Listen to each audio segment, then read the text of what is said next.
on the season to get finished at, what is it, Florida International? Is that where Zeke work now? Zeke work at Florida International? Is that what he's waiting on? I can't figure this out. Like, this is what you're going to have to do. You can talk this noise about trying to make a trade involving one of the guys you got, but let's see how that goes. You got to fire D'Antoni. I can't understand any reason why you don't fire D'Antoni. He's a bad fit for the roster on top of everything else. However, the real problem, or the thing that I'm seeing happening with the Knicks, and I don't feel like people are saying this in unequivocal enough terms, but Carmelo Anthony's being exposed. I mean, is anybody going to deny that? Carmelo Anthony is being exposed. He's not a superstar player. I didn't think he was a superstar player before, but a lot of people tried to argue with me otherwise. When it came down to it, in trying to make this trade, and whether the Knicks were making the right move, the argument wound up being that you make this trade because you have to make this trade. When a player as good as Carmelo Anthony is available, you have to make the trade. What in the world is Carmelo Anthony doing for them right now? Are you going to get on that horse, or are we going to make other plans for you? You tell me. What is he doing for them? I thought it was damning. I know not everybody agrees with me on this one, right? But I thought it was damning that game where he didn't put up any shots, that team was a lot better. I mean, granted, if I recall, they were playing the Bobcats. I got this light coming down from the ceiling. It looked like it's beaming on me, but I'm trying to correct it for your viewing pleasure.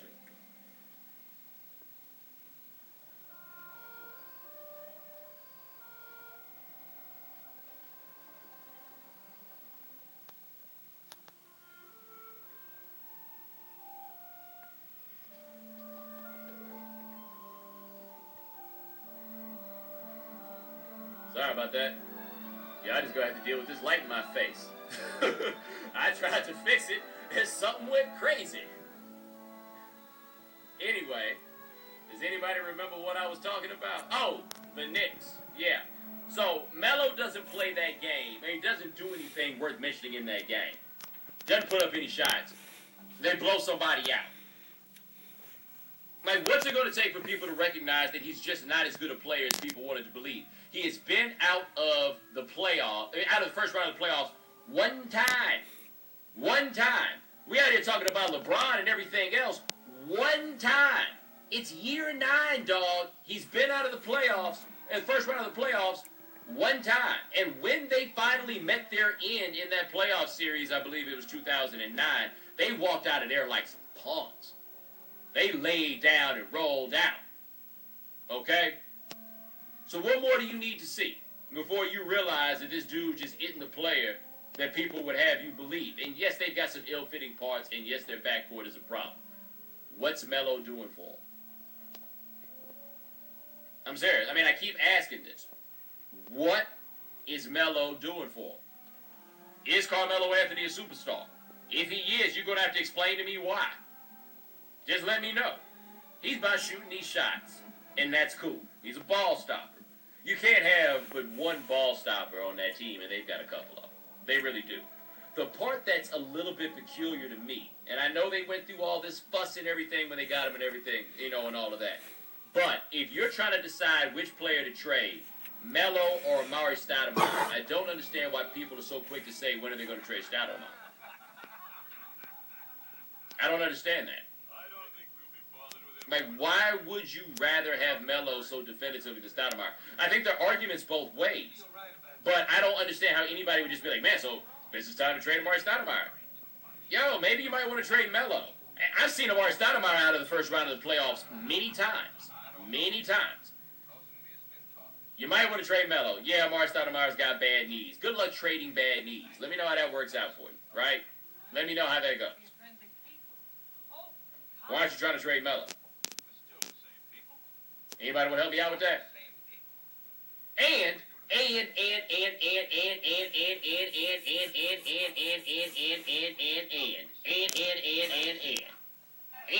you're going to love this.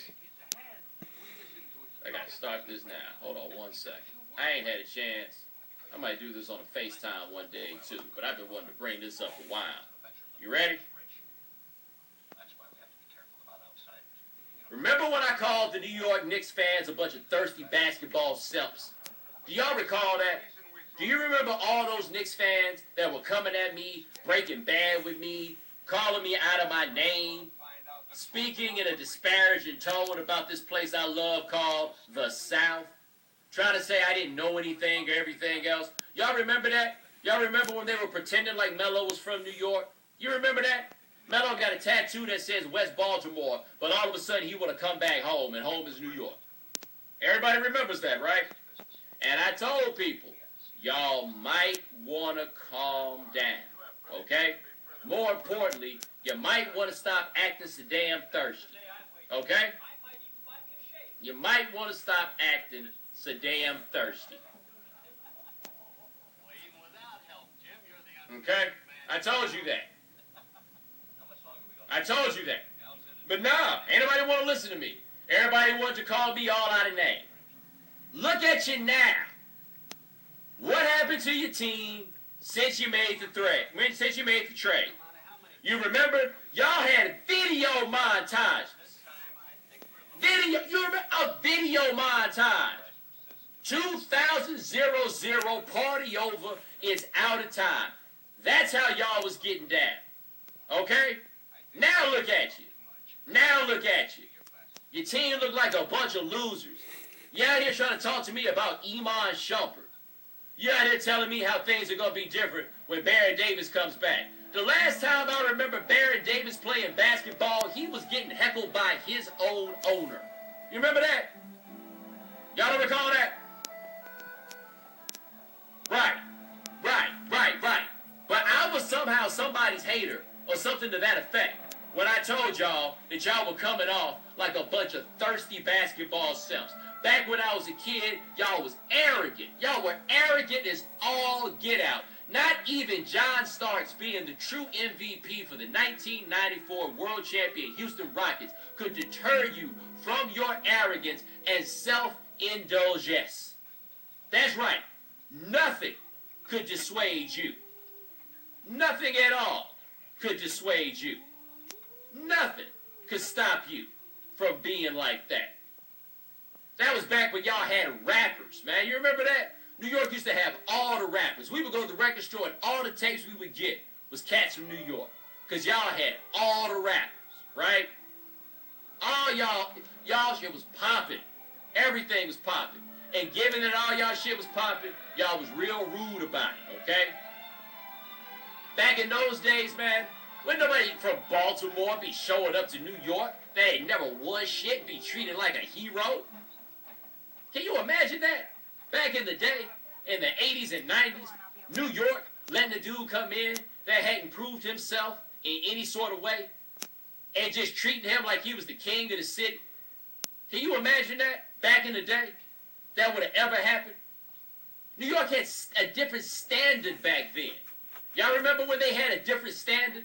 New York had a different standard back then. But no. Not no 2011. Y'all were just happy that Melo wanted to come play for y'all. That was it. That's all it took. Hey, man.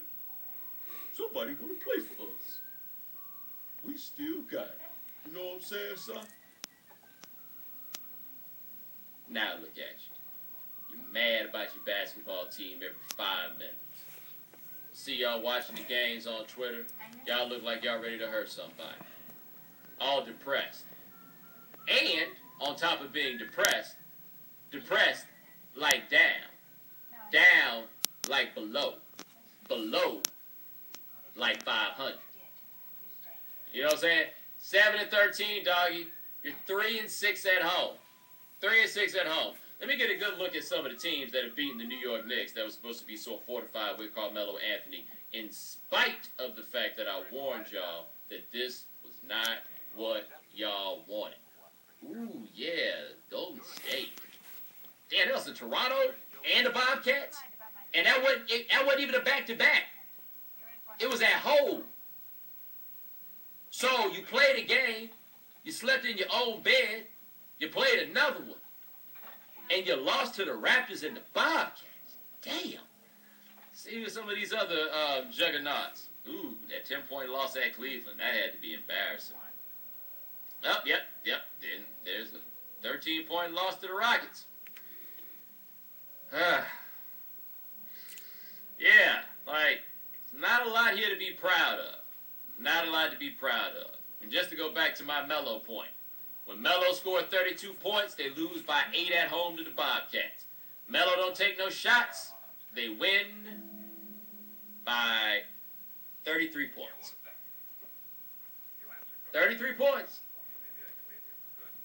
At some point one day, man, y'all are going to listen to me. Okay? Stop being thirsty. Okay? Because there's going to be another free agent that's going to get y'all hyped, right? Don't be thirsty about it next time. Just let him come play for y'all. Be cool with it, right? He's going to come play for y'all. And just take it in stride. Like, you know what? We got a good player. Maybe things are starting to look up. As opposed to y'all looking like simps. Because you looked like simps. 8 million simps. And I know y'all are thirsty. 1973. It's a real long time ago, dog. It's a real long time ago. I get that. I mean, like, I fully get that, okay? But your thirst is unbecoming. It's unbecoming. And while you at it, man, go work on some freestyling. You could be the next great New York rapper.